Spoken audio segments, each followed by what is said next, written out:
Hey everybody, this is the Not So Civil Engineer, and the first thing I would like to do is say welcome to all the new subscribers that I have to my channel. I was recently shouted out in a lockpicking lawyer video with Deviant, where they showcased the underdoor tool, and Deviant mentioned that I had some interesting upgrades and modifications to my own personal underdoor tool, which is video 32. So a bunch of people came from Lockpicking Lawyer's channel to check out that video, and to those of you that thought my content was interesting and subscribed to stick around, thank you so much. So what I've got for you today is a video which was inspired by an attack that I performed out in the wild. So tubular locks tend to get a bad rep just because items like the Clom tubular impressioning set can be bought on Amazon for 30 bucks, and the lockpicking community, I feel, has this idea that once you buy something like this, basically every single one of these locks becomes trivial. And that's not really the case. Sometimes you get tubular locks that are just fussy, or they actually have such bad tolerances that you can't impression them no matter how many of these bands that you put on or how much you grease the tool or anything, and you just keep going, you keep rotating, you just get nothing, right? So I ran across a tubular lock in the wild that I needed to open, and I tried my Clom set and I got nothing. I tried, multiple bands. I tried one or two bands. I tried each and every single configuration 100 different times, and I just couldn't get an open. So what I have for you today is I'm going to go through an attack process by which we can decode and duplicate the key for a tubular lock that does use an impressioning tool. However, we're not using the impressioning tool to get it open. Okay, so the first thing that we are going to do is we are going to pick this lock. I'm going to use a Sparrow's comb pick that has the tubular tensioning piece on it, and then also a Peterson knife. We are not going to pick this lock with the intent of opening it per se. We are just picking the lock with the intent of getting all the pins to the shear line and getting the lock in a state where it is between locking points. So really picking these kinds of locks I wouldn't say is a great method of attacking them, just because you have to go around so many times because they lock at every seventh points, right? Because if there's 7 pins or 8 pins, they lock every time the pin stacks align.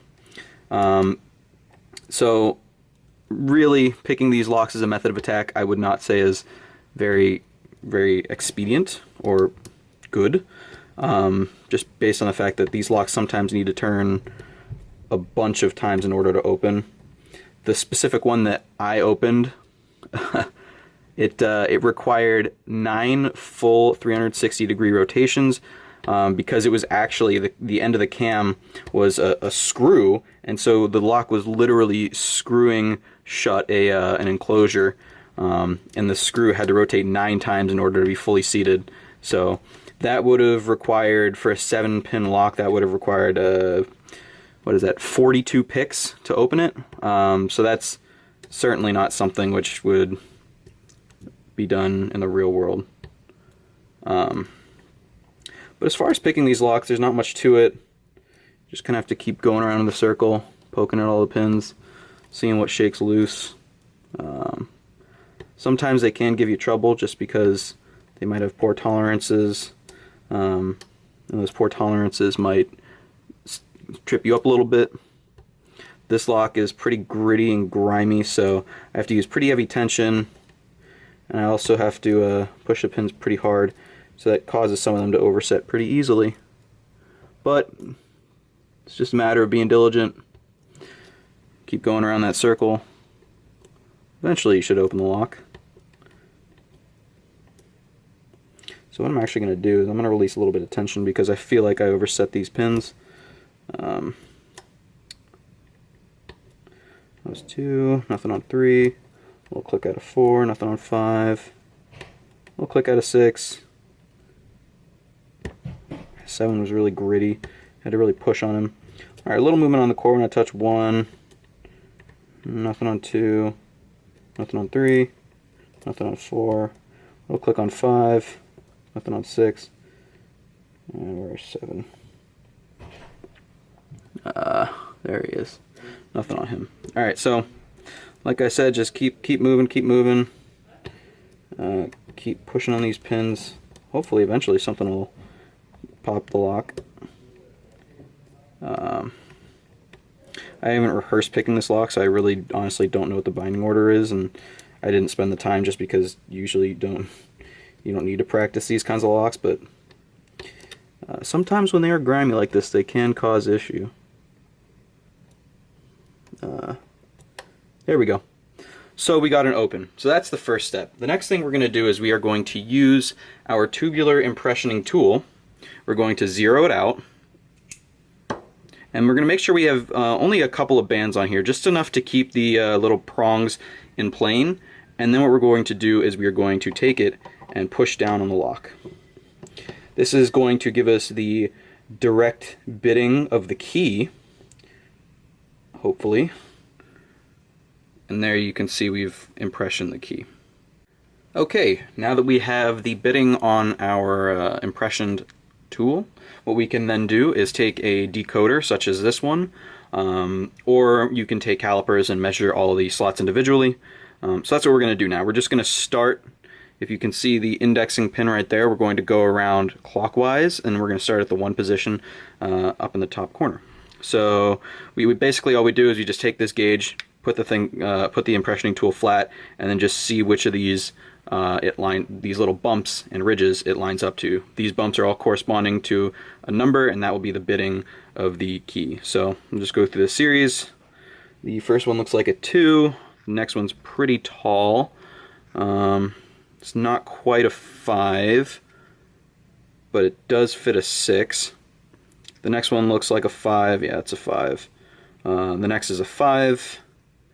This next one is pretty short. That might be a 2, or oh, that's a 3 actually. Alright, so this next one is pretty low. Now that might be a 1, but it also might be a 0. 0 is technically possible. I've seen it on some keys.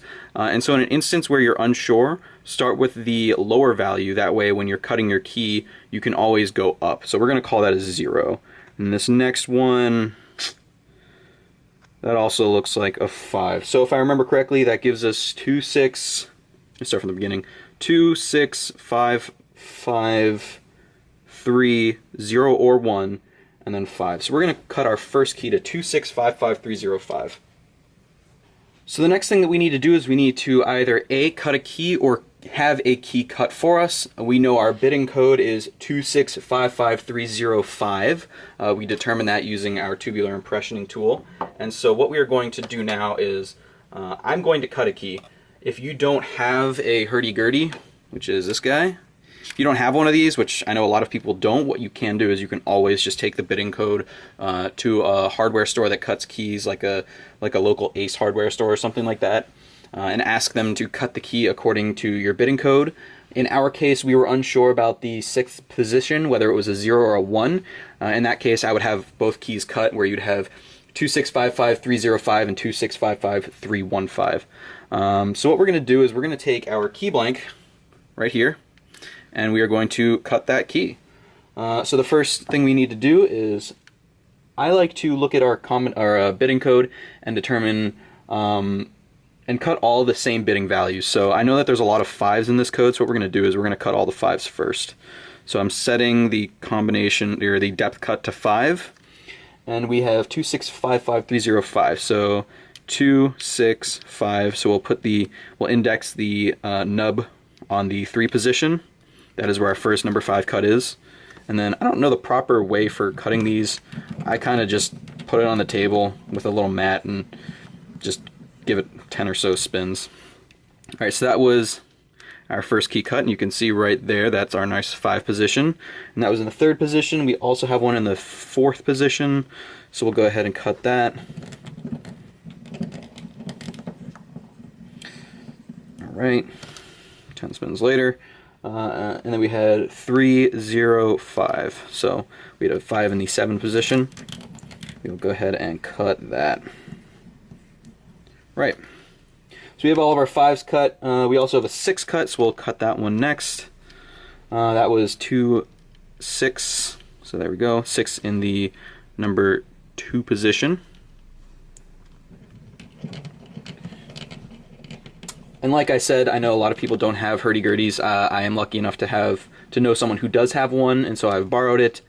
But you can just always have these keys cut. I know that I bought these key blanks from an Ace Hardware store, and I think to have the keys cut to code would cost $3 or something like that per each.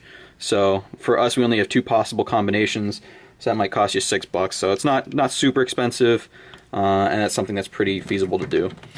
So right now I'm just cutting the first bitting position, which is that 2. And then the last thing we have is a 3. So we'll just change that guy to 3. And then it was 2, 6, 5, 5, 3 in the 5th position.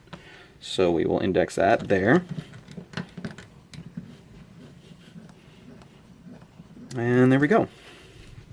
So, hurdy-gurdy out of the way. Get rid of these metal shavings. There we go. Here is our key, the key that we have cut. Now remember, we left a 0 cut here because we weren't sure if that was a 1 or a 0. All the other ones are pretty straightforward. If you do end up having a bunch of bittings which are kind of questionable for you, that might result in a ton of combinations. So what I would consider doing is re-indexing your tubular impressioning tool. Go ahead and just flat it out on the table, and then before you reset your lock, go ahead and impression again. Do that as many times as possible so you can get the best idea of what you think the actual bitting of the key is. So now that we have our key, what we're going to do is we are going to try it in the lock. And there we go. So it's a bit grimy, but let me pull this guy out of here actually.